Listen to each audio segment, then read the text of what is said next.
جی S herbal wholesale ayurvedic ادویات کا قابل اعتماد مرکز۔ تجارت کے خواہش مند حضرات کو ہم مکمل ٹریننگ دیتے ہیں۔ ہمارے ساتھ تجارت کر کے بھرپور پیسہ کمائیں۔ علماء کرام، حفاظ، ڈاکٹرز اور میڈیکل والوں کے لیے خصوصی رعایت۔ تفصیلات کے لیے ابھی رابطہ کریں۔ ری نوٹ ویلنیس نووا داد، کھاد، کھجلی، فنگل انفیکشن اور اس کے علاوہ بڑی بڑی بیماریوں کا بھروسہ مند علاج۔ ری نوٹ اس نووا ایک لاجواب دوا۔ تفصیلات کے لیے ابھی کال کریں۔ بسم اللہ الرحمن الرحیم، نحمدہ ونصلی علی رسولہ الکریم۔ صدر اجلاس امیر شریعت حضرت مولانا مفتی معز الدین صاحب قاسمی دامت برکاتہم، بورڈ کے معزز ارکان حضرت مولانا محفوظ الرحمان فاروقی صاحب، محترم جناب مولانا الیاس احمد خان صاحب،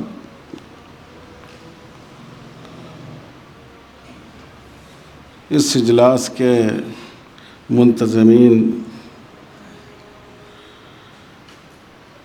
حاجی عبدالجبار صاحب، خواجہ امین الدین صاحب اور ہمارے دوست حضرت مولانا عبدالرشید صاحب، جو ماشاءاللہ ایک ٹریفک پولیس کی طرح جلسے کو کنٹرول کرنے کی اللہ نے ان کو صلاحیت دی ہے، اور کم وقت میں انہوں نے بہت ساری اچھی اور مفید باتیں لوگوں سے کہلائی ہیں۔ ملک کے موقر صاحب علم حضرت مولانا صدر الحسن ندوی صاحب اور بہت ہی متحرک اور فعال شخصیت جو ملت کے لیے متاع گرامایہ ہے، محترم المقام جناب خالد سیف الدین صاحب، حضرات علماء کرام، محترم بھائیوں اور دوستوں، آپ نے تو ہماری عزت افزائی فرمائی، مگر میں اس عزت افزائی پر بہت شرمسار ہوں۔ آدمی کے ساتھ جب اس کے استحقاق سے زیادہ معاملہ کیا جائے تو یہ چیز اس کو خوش کرنے کے ساتھ ساتھ شرمندہ بھی کرتی ہے۔ یہ آپ حضرات کی محبت ہے کہ آپ نے اس لائق سمجھا۔ اس سے پہلے بورڈ کے جو صدور گزرے ہیں، حکیم الاسلام حضرت مولانا قاری محمد طیب صاحب رحمۃ اللہ علیہ، مفکر اسلام حضرت مولانا سید ابوالحسن علی ندوی رحمۃ اللہ علیہ، فقیہ اسلام حضرت مولانا قاضی مجاہد اسلام صاحب رحمۃ اللہ علیہ، داعی اسلام حضرت مولانا سید محمد رابع حسنی ندوی رحمۃ اللہ علیہ، اسی طرح بورڈ کے جنرل سیکریٹریز، ہمارے مربی و سرپرست حضرت مولانا سید شاہ منت اللہ صاحب رحمانی رحمۃ اللہ علیہ، حضرت مولانا سید نظام الدین صاحب رحمۃ اللہ علیہ، اور میرے استاد حضرت مولانا سید محمد ولی رحمانی رحمۃ اللہ علیہ، اور اسی طرح بورڈ کے اسسٹنٹ جنرل سیکریٹری محترم جناب عبدالرحیم قریشی صاحب رحمہ اللہ۔ یہ ساری شخصیتیں بہت اونچی تھیں۔ ہم نے ان تمام بزرگوں کو بہت قریب سے دیکھا ہے، ان سے کسب فیض کیا ہے، ان سے فائدہ اٹھایا ہے، ان کی تربیت سے استفادہ کیا ہے۔ مجھے کبھی یہ غلط فہمی نہیں ہوئی کہ میں اس صف کا آدمی ہوں، لیکن جب کارواں گزر جاتا ہے تو گرد کارواں کی بھی اہمیت ہو جاتی ہے۔ جب سورج ڈوب جاتا ہے تو گھر میں جلنے والا چراغ وہ بھی لوگوں کی نگاہ کا مرکز بن جاتا ہے۔ تو اس وقت مجھے جو ذمہ داری دی گئی اس کی یہی حیثیت ہے۔ میں آپ حضرات سے تہنیت اور تبریک سے زیادہ اس بات کی درخواست کرتا ہوں کہ آپ دعا فرمائیں کہ جو ذمہ داری مجھ سے متعلق کی گئی ہے اللہ تعالیٰ مجھے اس کی اہلیت بھی عطا فرما دے، اور اللہ ہمیں اپنی مرضیات پر قائم رکھے، اور ان نازک و مشکل حالات میں ایسے فیصلے کرنے کی توفیق عطا فرمائے جس میں اللہ کے رضا اور خوشنودی بھی ہو، اور اس دور کی حکمت اور مصلحت کے تقاضوں کی رعایت بھی ہو۔ مجھے بڑی مسرت ہے، اورنگ آباد ایک بہت ہی زندہ شہر ہے، ایک ایسا شہر جس میں علم کی زندگی ہے، جس میں ادب کی زندگی ہے، جس میں اردو زبان کی زندگی ہے، جس میں اردو صحافت کی زندگی ہے، جس میں دینی اور عصری تعلیم کی زندگی ہے، جہاں آ کر ایک رونق سی محسوس ہوتی ہے، اور جس شہر پر مسلم ثقافت اور مسلم تہذیب کی چھاپ ہر جگہ نظر آتی ہے۔ تو مجھے یہاں آ کر، میں جب بھی آتا ہوں، بڑی خوشی ہوتی ہے، بڑی اپنائیت محسوس ہوتی ہے، اور اسی اپنائیت کا تسلسل ہے کہ آج ان بزرگوں نے مجھے حکم دیا کہ تم یہاں آ جاؤ، اور حضرت امیر شریعت اور ان بزرگ دوستوں کے حکم کو میں ٹال نہیں سکا اور آپ کی خدمت میں حاضر ہو گیا۔ میں نے اس وقت بھی عرض کیا تھا کہ میرا خیال ہے کہ تہنیت و تبریک کے بجائے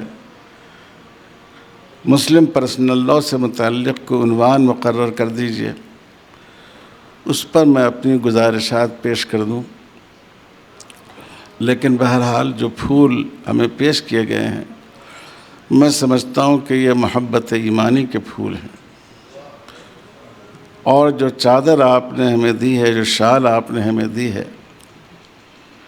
یہ ردائے اخوت ہے، یہ بھائی چارے کا سایہ ہے جو آپ نے میرے اوپر ڈالا ہے، اور میں پوری امید رکھتا ہوں کہ اس کی خوشبو اور اس کا سایہ بورڈ سے متعلق جو ذمہ داری مجھ سے متعلق کی گئی ہے اس کو ادا کرنے میں انشاءاللہ ہر گام پر میرے ساتھ رہے گی انشاءاللہ۔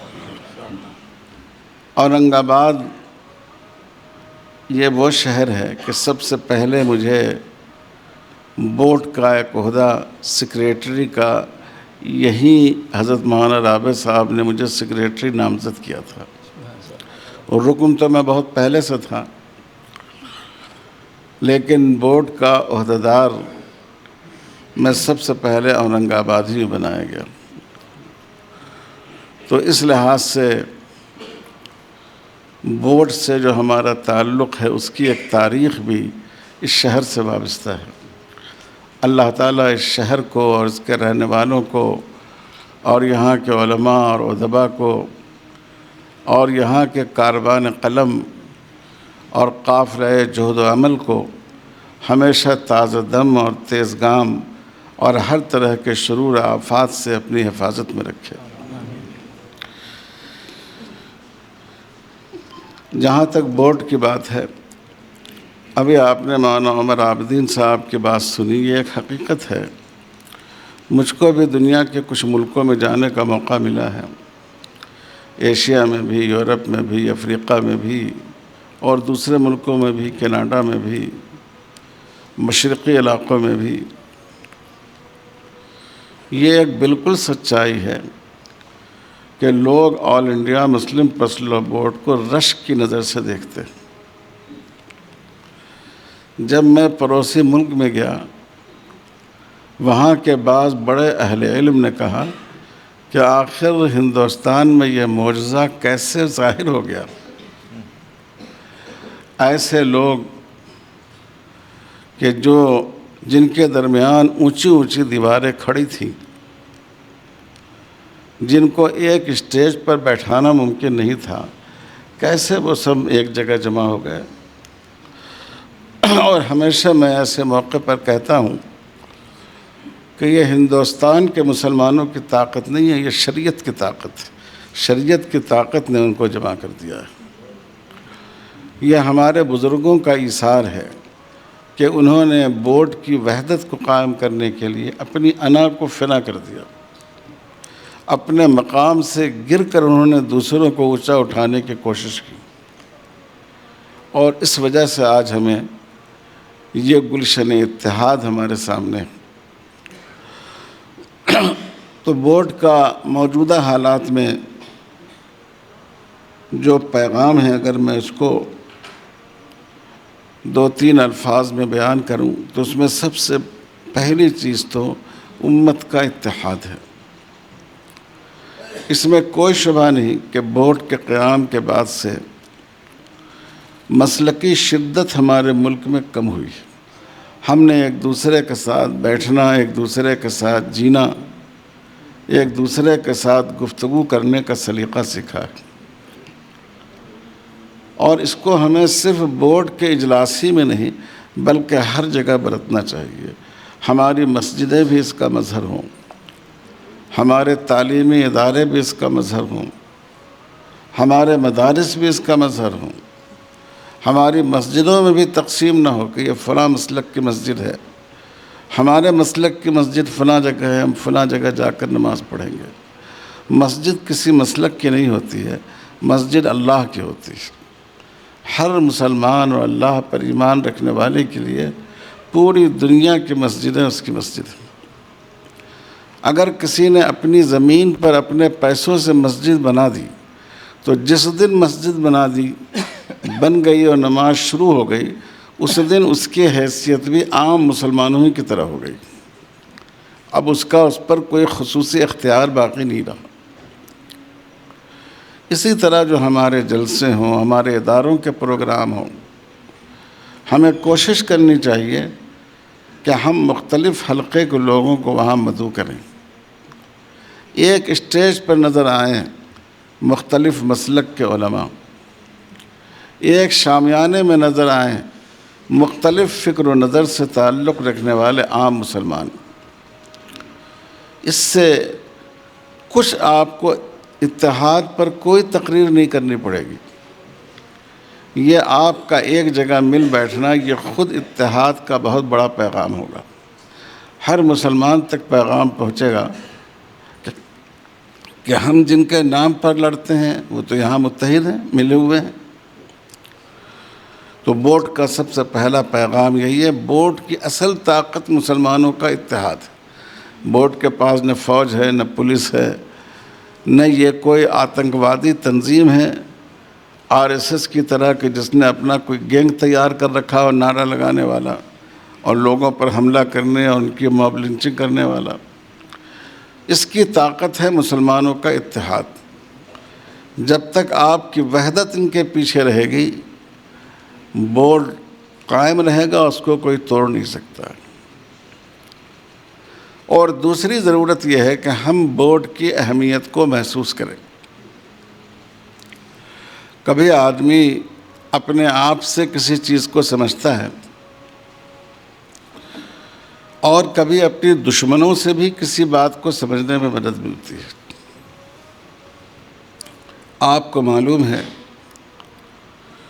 جو شریعت مخالف عناصر ہیں، جس میں زیادہ تر سرکاری عناصر اور ایجنسیاں ہیں، انہوں نے بورڈ کو توڑنے کی کتنی کوششیں کی۔ انہوں نے شیعہ بورڈ بنایا، انہوں نے ہمارے بعض بھائیوں کو لے کر ایک خاص قسم کا سنی بورڈ بنایا، انہوں نے خواتین کا بورڈ قائم کرنے کی کوشش کی، انہوں نے ساؤتھ انڈیا بورڈ بنایا، انہوں نے دوسرے نام سے فلاح انسانیت کے نام سے بورڈ قائم کرنے کی کوشش کی، انہوں نے مسلم پرس لا بورڈ کے مقابلے میں مسلم پرس لا کانفرنس قائم کی، لیکن ان میں سے کوئی بھی کوشش ان حضرات کی کامیاب نہیں ہو سکی۔ بورڈ کے اندر کا کوئی آدمی بورڈ سے باہر نہیں گیا۔ تو میرے بھائیوں اور بزرگوں، اس سے آپ محسوس کیجیے. اور اب بھی جو اسلام دشمن عناصر ہیں وہ اس فکر میں لگے ہوئے ہیں کہ کسی طرح بورڈ کو توڑ دیا جائے، ان میں انتشار پیدا کر دیا جائے، فرضی خبریں پھیلا کر. تو اس لیے آپ حضرات سے درخواست ہے اپنی صفوں میں وحدت کو قائم رکھیے اور اپنے اتحاد کو ٹوٹنے نہیں دیجیے. آپ کی صفوں میں کوئی انتشار پیدا نہ ہونے دیں. رسول اللہ صلی اللہ علیہ وسلم کو اس کا کتنا زیادہ خیال تھا ہم سب جانتے ہیں. حضور صلی اللہ علیہ وسلم نے فرمایا کہ امام کو صاحب علم ہونا چاہیے، صاحب ورع ہونا چاہیے، قرآن سے واقف ہونا چاہیے. اقرؤہم عالمہم اورعہم، ان کو امام ہونا چاہیے. اس لیے کہ الامام ضامن، امام ہی مقتدیوں کی نماز کا ضامن ہے. یہ بھی حضور صلی اللہ علیہ وسلم کے تعلیمات ہیں. لیکن دوسری طرف حضور صلی اللہ علیہ وسلم نے یہ بات بھی ارشاد فرمائی، صلو خلف کل بر و فاجر. نیک آدمی کے پیچھے بھی نماز پڑھ لو اور برے آدمی کے پیچھے بھی. اگر کسی ایسے شخص کو تم پر امام بنا دیا جائے جو تمہارے خیال کے مطابق امامت کے معیار پر پورا نہیں اترتا ہے، تب بھی تم اس کے پیچھے نماز پڑھ لو. صحابہ سے بڑھ کر مقتدی کون ہوگا؟ اور حجاج ابن یوسف سے بڑھ کر ظالم امام کون ہوگا؟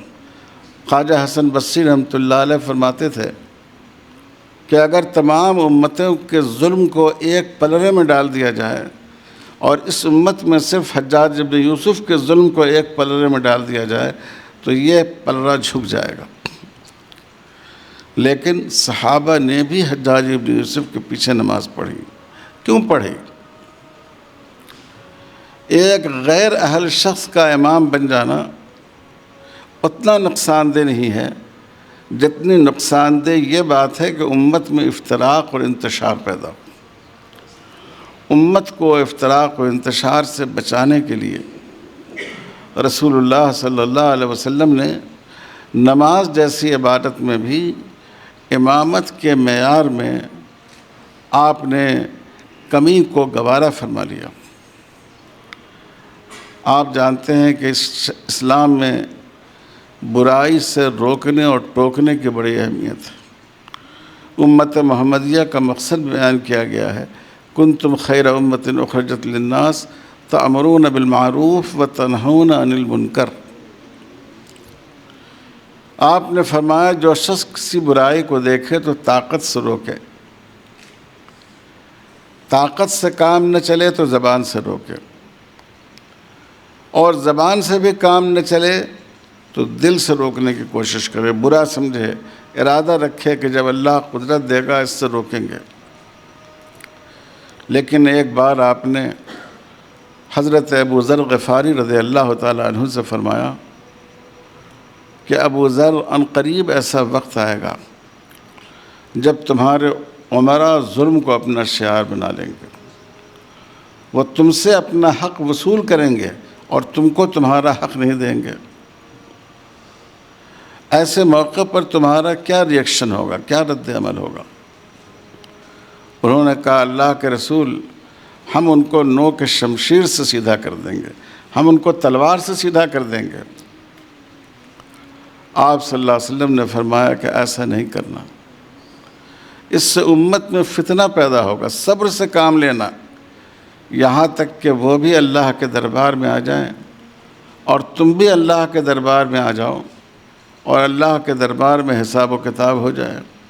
کیوں حضور نے یہ بات فرمائی؟ امت کو اختلاف سے، انتشار سے اور خو آشامی سے روکنے کے لیے. تو اس لیے بہت بڑی ضرورت اس بات کی ہے کہ ہم اپنی صفوں میں وحدت پیدا کریں، چاہے جس میدان میں ہوں. مسلمانوں کے نقصان کا اصل سبب ہمارا اختلاف، چاہے ہماری سیاسی بے وزنی ہو. تو بورڈ کا یہ سب سے اہم پیغام میں آپ کی خدمت میں پیش کر رہا ہوں یہاں ماشاءاللہ تفہیم شریعت کا بہت مثالی کام شروع ہوا تھا. ہمارے وکلاء حضرات نے ایک کام شروع کیا تھا، اور ہمارے خالد سیف الدین صاحب نے بھی پچھلے دنوں، میں خود آیا تھا، مردوں کے لیے بھی پروگرام رکھا گیا تھا، اب خواتین کے لیے بھی رکھا جا رہا ہے. آج کے حالات میں جبکہ میڈیا اسلام کو نشانہ بنا رہی ہے، اس بات کی بہت زیادہ ضرورت ہے کہ اس پروگرام کو ہم زیادہ سے زیادہ اس پروگرام کو منعقد کریں.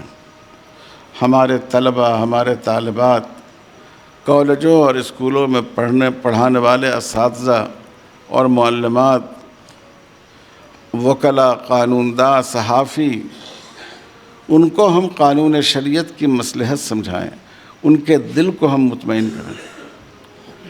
جب ہم ان کو مطمئن کریں گے تو وہ عدالت میں بھی جا کر اپنے ججوں کو مطمئن کر سکیں گے، اور وہ اخبارات کی دنیا میں بھی ایسی چیزیں لکھیں گے جس سے اسلام کی برتری لوگوں کے سامنے آئے گی. تو اس لیے میں عرض کر رہا ہوں کہ آپ حضرات اس پروگرام پر پوری توجہ دیجیے. ہمارے احباب نے ارادہ کیا ہے کہ پھر سے اس کو شروع کریں گے، لیکن اس میں آپ سب حضرات کا تعاون ضروری ہے کہ عملی طور پر آپ اس میں حصہ لیں. مسلم پرسنل لاء کا مسئلہ، میں نے بعض غیر مسلم بھائیوں سے کہا کہ یونیفارم اور سول کوڈ اور مسلم پرسنل لاء کا مسئلہ مسلمانوں اور ہندوؤں کا مسئلہ نہیں ہے. یہ مسئلہ مذہب اور لامذہبیت کا ہے. یہ مسئلہ یہ ہے کہ ہم مذہب اور اخلاق پر عمل کریں گے یا ہم اپنی خواہشات اور شہوات پر عمل کریں گے. مغرب نے جو نظام قانون بنایا، اس میں خدا کے لیے بھی اور اخلاق کے لیے بھی کوئی گنجائش نہیں رکھی انہوں نے.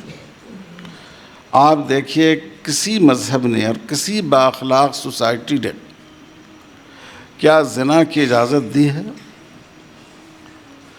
آپ بتائیے کہ کسی با اخلاق اور مہذب سوسائٹی نے مسلمانوں سے ہٹ کر بھی اس بات کی اجازت دی ہے کہ مرد و عورت اپنی ہی جنس سے اپنی خواہشات کو پورا کریں، اپنی ضرورتوں کو پورا کریں؟ کیا کسی نے یہ اجازت دی ہے؟ لیکن ہمارے ملک میں جو رہنما اصول ہیں، جس میں یونیفارم سول کوڈ کا ذکر موجود ہے، اسی میں نشہ بندی کا بھی ذکر موجود ہے کہ اس ملک سے نشہ کو اور دونوں طرح کے نشے کو، سیال نشے کو جو پیا جاتا ہے اور جامد نشہ جس کو دواؤں کے شکل میں کھایا جاتا ہے، ہم ان کو ختم کریں گے. لیکن آپ نے کبھی سنا کہ پارلیمنٹ سے آواز اٹھی ہو؟ گاندھی جی کی خاص تحریک تھی شراب بندی کی کہ پورے ملک میں شراب بندی کی جائے. تو اصل میں مغرب نے قانون کا ایسا تصور پیش کیا کہ انسان اپنی خواہش پر عمل کرے، نہ اخلاق کی کوئی ضرورت ہے نہ خدا کی کوئی ضرورت ہے. اس ملک کا تعلق ہمیشہ سے مذہب سے رہا ہے. جو لوگ آج مذہبی انتہا پسندی سے کام لے رہے ہیں اور غلط باور کرائے جانے کی وجہ سے مذہب کے نام پر اپنے بھائیوں کو قتل کر رہے ہیں، ان کے دلوں میں بھی مذہب کی بہرحال عظمت ہے. ہم کو اس ملک میں اس تصور کو عام کرنا چاہیے اور برادران وطن تک پہنچانا چاہیے کہ دیکھیے یہ لڑائی اسلام اور ہندوؤں کی لڑائی نہیں ہے، یہ لڑائی مذہب اور لامذہبیت کی لڑائی. یہ لیو ان ریلیشن شپ، کیا ہندو مذہب میں اس کی اجازت ہے؟ کیا ہم جنس کے ساتھ نکاح کا تعلق یا بغیر نکاح کے جنسی تعلق، کیا ہندو مذہب میں اس کی اجازت ہے؟ کیا دو بالغ لڑکوں اور لڑکیوں کے درمیان آپسی رضامندی سے جسمانی تعلق کی اجازت، کیا ہندو مذہب میں اس کی اجازت ہے؟ آخر ہمارے ہندو بھائی سیتا جی کی عصمت و عفت اور ان کی پاک دامنی کی مثال کیوں پیش کرتے ہیں؟ اسی لیے پیش کرتے ہیں کہ ان کے ہاں اس کی قدر و منزلت ہے. آپ نے ہندو دیویوں کی اور سیتا جی کی، جن کا سب سے زیادہ نام لیا جاتا ہے، کوئی تصویر آپ نے ایسی دیکھی ہے کہ جس میں ان کا سر کھلا ہوا ہو، ان کی پیٹھیں کھلی ہوئی ہوں، ان کی ٹانگیں کھلی ہوئی ہوں؟ ہر جگہ آپ دیکھیں چہرے کے علاوہ پورا جسم ڈھکا ہوا ہے۔ آپ نے حضرت مریم علیہ السلام کا کوئی اسٹیچو دیکھا ہے کہ جس میں سوائے چہرے کے جسم کا کوئی اور حصہ کھلا ہوا ہو؟ یہ جو پردے کے مسئلے کو آج کرناٹک میں مسلمانوں کا مسئلہ بنا دیا گیا، نہیں، یہ مذہب اور لامذہبیت کا مسئلہ ہے۔ دنیا کے ہر مذہب میں پردے کو مانا گیا ہے۔ آپ کو میں بتاؤں کہ تورات میں صراحت کے ساتھ بالوں کے پردے کو بھی مانا گیا ہے، بال کے چھپانے کا بھی حکم دیا گیا ہے۔ اسی لیے بعض یہودی فرقے وہ ہیں کہ جہاں اگر کوئی عورت اپنے سر چھپا کر نہیں رکھ سکتی تو ان کو ان کے مذہبی رہنما حکم دیتے ہیں کہ وہ بال مڈا لیں اپنا، اور وہ وگ اس کی جگہ پہن لیتی ہے۔ تو ہمیں آج اس ملک میں یہ بات سمجھانے کی ضرورت ہے کہ یہ مصنوعی طور پر مسلمانوں اور ہندوؤں کا مسئلہ بنا دیا گیا، نہیں، یہ مسئلہ یہ ہے کہ ہمارے اس ملک میں مذہب باقی رہے گا یا مذہب باقی نہیں رہے گا، اخلاقی قدریں باقی رہیں گی یا اخلاقی قدریں باقی نہیں رہیں گی۔